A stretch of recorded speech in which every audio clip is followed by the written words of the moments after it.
Welcome back to Icon Internet. Okay, so tonight back to this vid and it's called 2000s Talk Show Hosts Decline. Yeah, because a few declines. So we've got, was it Wendy Williams, Ellen DeGeneres. I can't think of any other ones. Those are the main two. And of course, I'm pretty sure they're going to be on this list for obvious reasons. So yeah, it just probably recommended and it just got my attention. So I thought, fuck it, let me do a reaction video to it. As per. So yeah, I'm just going to dive right in. So without further ado, let's get into this reaction. Television since the dawn of its inception is talk shows. The concept is simple, really. You get a person/famous person, give them a show with their full name plastered as the show name, and have them talk about miscellaneous random topics to fill up people's boredom through the day. Now, for me, growing up in the 2000s and 2010s, you saw an absolute explosion of this everywhere on TV. Like, damn near every celebrity was just getting a talk show at their own request. It's kind of like the podcast era we're in right now, where literally any single person on the internet just has their own podcast all of a sudden. So today I mainly want to talk about the mainstream talk shows we all know, which, funny enough, end up having the worst, terrible, most damaging messages to people. The most sneaky, conniving hosts running the show. And overall, just the amount of sheer evil this era has caused on television and the damage it's done to people. So let's first start off with one of the basics, the Jerry Springer Show. The Jerry Springer Show started in 1991, and the premise was simple, really. Have the most shocking, jaw-dropping, demented to publicly embarrass themselves in front of millions of people daily. Like, I don't know what it was, but I keenly remember turning on the TV every day when that was still a thing and seeing the show playing. Jerry must have had pockets full to the brim and unlimited budget the way he was airing these stories daily. And honestly, even calling it stories is really pushing it. It would pretty much just be A, person walking into show, B, person introducing themselves and their problem, C, the said problem walking into the show, and D, massive fights just breaking out of nowhere and anywhere. I'm leaving you for a stripper, really know the Jerry Springer Show. Pretty much just take that premise I told you and put it across 4,969 episodes. I knew it was long, but goddamn, I did not know it was. I know you fucking lying. 969 episodes of families, relationships, everything just being made fun of in front of a full crowd and billions of people watching at home. And I already know there's gonna be some nerd-ass nigga being like, well, Tony, they're actually the ones that volunteer to be on the show, so you're completely wrong in that aspect. Why are you even talking bad about it? And you know what? To people that say that, you're absolutely 100% right. They do volunteer to be on the show. But it still doesn't make it any better. And don't get me wrong, I'm not saying that the show wasn't funny and you can't enjoy it because of that aspect. Like, who wouldn't want to see such classic episodes like, I got your dog and your man. She wants to marry her cousin. I trapped my daughter's man. Oh, this is my favorite one, guys. This is really my favorite. Girlfriend finds out her boyfriend is black. Fuck out of here. I'm black. You're what? John, how come you didn't tell me you were black, you lying son of a bitch? You know how much I hate. What kind of rubbish? Family hates. Oh, son.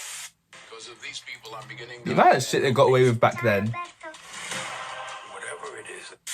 You can tell, obviously, some of the guests are playing into it and just really don't care. And you know what? Let's say they do deserve it, perhaps, because they're the ones signing up for the show and they should know what they're getting into. But what personally shocked me the most out of all of this is how much the guests actually get paid for being on the show.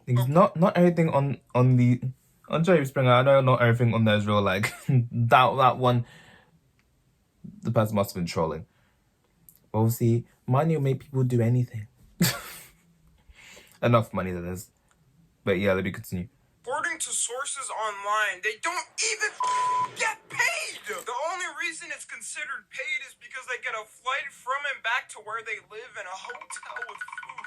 Like, I know That's it? well the Jerry Springer Show was making millions of dollars daily. They couldn't slide a couple of bucks to the guests? It's kind of a double-edged sword for me, because on one hand, you chose to publicly embarrass yourself for 15 minutes of fame, but on the other hand, everyone at that goddamn show's production knows it and doesn't bat an eye. And by the way, in no way am I personally putting hate onto Jerry Springer himself. Like, I never just plainly disrespect the dead like that. But even before he passed away, Jerry Springer issued an official apology to the people for his show. Quote-unquote, quote, "I just apologize. I'm so sorry. What have I done? I've ruined the culture. I just hope hell isn't that hot because I burn real easy. I'm very light complected," which is really haunting to see considering he died this year. Like, I couldn't It's still gonna imagine be the died type this of year. demons he was fighting inside of his head. But you know, if even Jerry Springer apologized, then all the shows that copy this format need to ASAP. Because there was God knows how many formats of this going on TV at the time. The Maury Show, Dr. Phil Show, the Steve Wilkos Show. Put a little emphasis on Maury. I think Maury single-handedly started that whole meme of black fathers just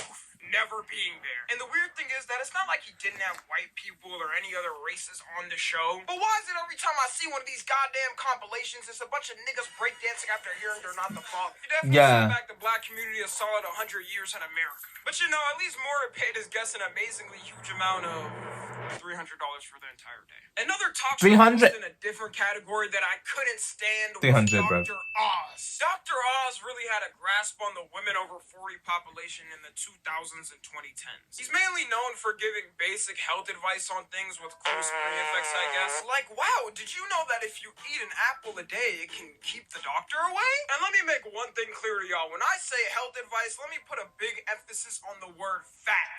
Just search up Dr. Oz's name on YouTube with fat, and there's hundreds of videos about how to lose fat, belly fat, fat in places you didn't know existed. This man was milking the hell out of this topic and told us no tomorrow. And he always had this big emphasis on using magical products to get things done. You have cancer? Take this donkey spine fluid juice at 45-minute intervals 5 times a day and it'll be cured. What like the amount fuck? of absolute bullshit products he's promoting in the show tops any other show I've ever seen. And while you're sitting there probably thinking to yourself, who would ever buy any of this junk? Your mom, auntie, or grandma probably bought one of these products hoping and praying it would work. Or even worse, had the whole family eating the most disgusting Dr. Oz concoctions ever in the name of keeping it healthy. The What lies the got hell so is bad this? on his show that he actually got sued multiple times for lying about these products. Good. In one of the cases, he actually lost and had to pay a $5.25 million settlement. He was also questioned by the Senate in a hearing. Like, nigga, how bad does your advice have to be that the government steps in and has to regulate you? You know for a fact one of these government dudes' wives was watching Dr. Oz and had them eating asparagus with salt every night, and they were just like, man, f*** this shit, I'm better with this, put him in the f***ing hearing. The funny thing about Dr. Oz, though, is that it's not like he's just some fugazi fake doctor on TV who doesn't actually know anything about it. The man is a licensed heart surgeon. So if you're No, he's actually licensed. Surgical license. They better take that license off him.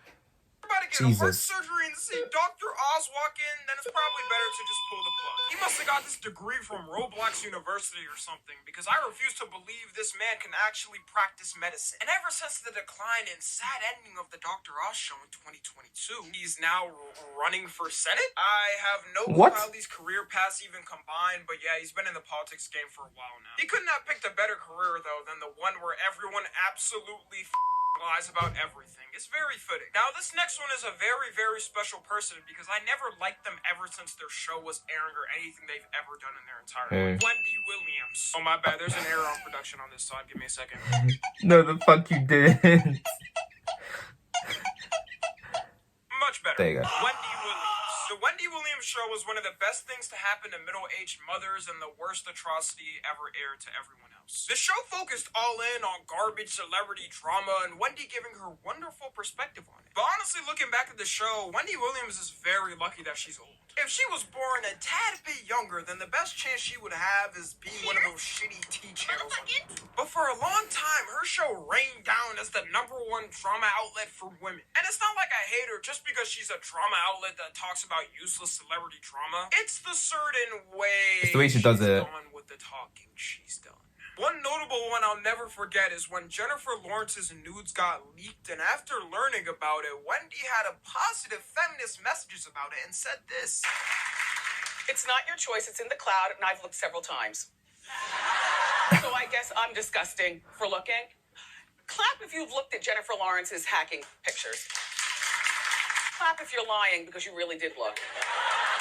I swear, if I didn't hear her voice and just saw the response as a text, I would think this is some chronic incel on Reddit. I couldn't imagine a single man saying this without being completely canceled, let alone anyone in the year of 2023, honestly. I'm telling y'all, she's just so lucky that she's a bit older and people watching her are absolutely brain dead. Her audience is the definition of NPC. They clap at anything at her will on the show. But oh, I'm not done yet. There's way worse moments too. Like when she was covering a story about how Trey Songz beat his girlfriend in front of people, and in the middle of it just goes, Gasalt. Isn't he just so dreamy? I mean, I don't fuck you lying. I do believe I heard, and Norman did too, one of our co-hosts over here, we're not going to zoom in on her, say, beat me.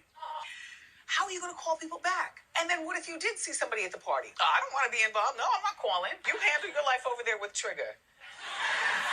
or when she said Terry Crews wasn't brave for talking about his sexual assault. I hope you know if you reverse these roles, it'd be Gigi's. Or when she...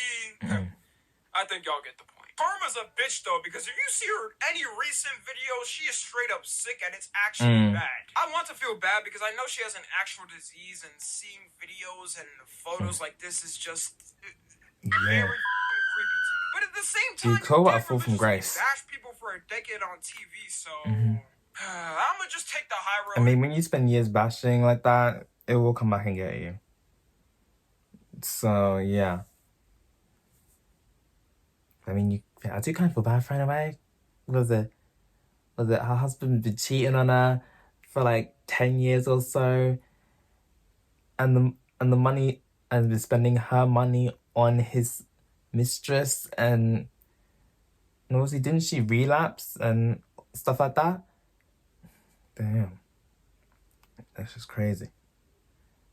But yeah, Photos it's not like the way this she is goes just about it very more than anything. creepy to me. But at the same time, you did religiously bash people for a decade on TV, so I'ma just. Did she take bash the them on high radio road as and well? Keep it pushing. And Just with saying. This last one, I made sure to save the worst, most disgusting, vile. Okay, we don't gotta waste time with this. It's Ellen. Ellen is the worst talk show host ever. Terrible human being. No one likes her. I'm still so surprised that the Ellen show ran for 19 years because it truly was just so boring. Like, if Ellen didn't have any connections in Hollywood and couldn't bring a multi-famous guest every day, her show would have tanked. Seriously, can y'all name one Ellen episode that y'all have watched in full with just Ellen as the person that day? You could have the Ellen show and No. paint drawing side by side, and I wouldn't be able to tell the difference. But her being a boring-ass individual isn't a crime. What is, though, is a toxic workplace and sexual misconduct. All of that have happened in the Ellen production. I don't know how it got triggered, but I remember one day in 2020, everyone that has ever been in contact with Ellen just came out with a horrible story. 2020 was the year people just got mass cancelled for shit, right? You had Ellen, and Lord knows how many YouTubers got cancelled in 2020. Like, bro. People getting cancelled left and right in 2020. And the ones that didn't, they got cancelled the following year after that, in 2021, or 2022, or now 2023. Next year, Lord knows how many people are going to get cancelled. Just saying. But yeah, Ellen got cancelled, like, and it was just It like... was down to the point where there were so many terrible stories. You know, this wasn't just one disgruntled employee that was really pissed at her and wanted to make a story. Some of my favorite ones people have told are, she has a sensitive nose, so everyone must chew gum from a bowl outside her office before talking to her. Every day What the she fuck? picks someone different to hate. Truly embodying the meme, I'd be waking up real early to have extra time to be a hater. I worked at Real Food Daily, served her and Portia at brunch. She wrote a letter to the owner and complained about my chipped nail polish. Not that it was on her plate, but that it was just on my hand. Almost got me fired. And there's What the just so fuck? many more accusations that I could probably sit here for 10 years and still not be done. The worst part about this whole thing is her show is supposed to be about the super family-friendly, amazing kindness to everyone. Be kind to your neighbor. Be kind to the ants you walk by on the street. I'm telling y'all, this is the exact reason why I don't donate to charity. It always ends up being the most positive people who do terrible things. And the funny thing is, remember when I was talking about how she's basically nothing without the multi-celebrity guest that she brings on her show? Well, it turns out that she's not even good at that either. There's been multiple cases where she's just completely up at that too. One of which is when she basically forced Mariah Carey to reveal her pregnancy by telling her to drink on her show or she's pregnant. Look at her smiling ear to ear. You would think Ellen would know as a celebrity why She knew what she was didn't doing. want to tell the public. The worst part about this entire thing is that not long after the show, Mariah Carey actually had a miscarriage that the whole public officially knew about. But my favorite terrible moment That's from sad. Ellen is the classic cup chair clip. This is that one clip where because a lady took more more than one shirt from her shitty merch line on her show, she decided to personally make her a segment on the show to snitch on her, blast her in front of the entire audience and TV audience, and have her sit in the corner like it was timeout time. I don't care how famous you are, there is no world I'm ever taking that disrespect just for some shitty graphic t-shirt. And ever since the saddening ending of the Ellen DeGeneres show and cancellation of it, she's been looking more shriveled than ever. I mean, good God, what happened? Did you and the Hollywood elites run out of the children's blood to absorb? Bitch look like a zombie from Call of Duty. Anyways, wrapping things up, I'm really glad this whole era of talk show hosts just kind of died down over time. Nearly all of them are either canceled or aren't running because TV died down, and I couldn't have asked for a better ending. Sadly, we did get a whole new era of this with podcasts, but at least it's at our own will and we aren't forced to watch it. Follow me on Twitter, Instagram, and TikTok. As always, I love you guys consensually. And until next time, I'm out. Yeah, but nowadays, right? Just like, you know, a person, they probably have a podcast, and if they don't have a podcast, then they've made appearances on podcasts. So yeah, that's annoying as fuck. But yeah, it was just the way Ellen got cancelled so bad in 2020 for me that I was like, the fuck. Don't even get me started on Wendy. But we'll say, Wendy did give us some memeable moments though. I will give her that. A lot of them have, but yeah. And sometimes I'm commenting, other people saying right now. Someone commented, there's no way people really liked the Ellen show. I never watched the show in full. I saw clips of it on YouTube. I've never watched an episode in full. I think I tried once, but I was like, yeah, no. Just nah. It was more like background noise. I think I was doing it as I was doing my it wasn't too long ago. This is probably about 2, maybe 3 years ago. When no, it must have been 2 years ago actually. It must have been 2 years ago. Because I think I just had it on as background noise as I was doing my visual summary. This was like, I was still in my first year of uni when this was the case. But yeah. But at least the thing is, with Wendy, we knew what we were getting. We knew that she was gonna say some shit. But with Ellen, she was out here presenting this whole nice to everybody shtick. You know what I'm saying? It's like it's like a 9% of the most holiest one of them all, and then you've been hearing about their whorish ways well after they left the nunnery. It's like really? It's like really? Sister Douglas was out here was really out here sleeping with this many people and still out here bro.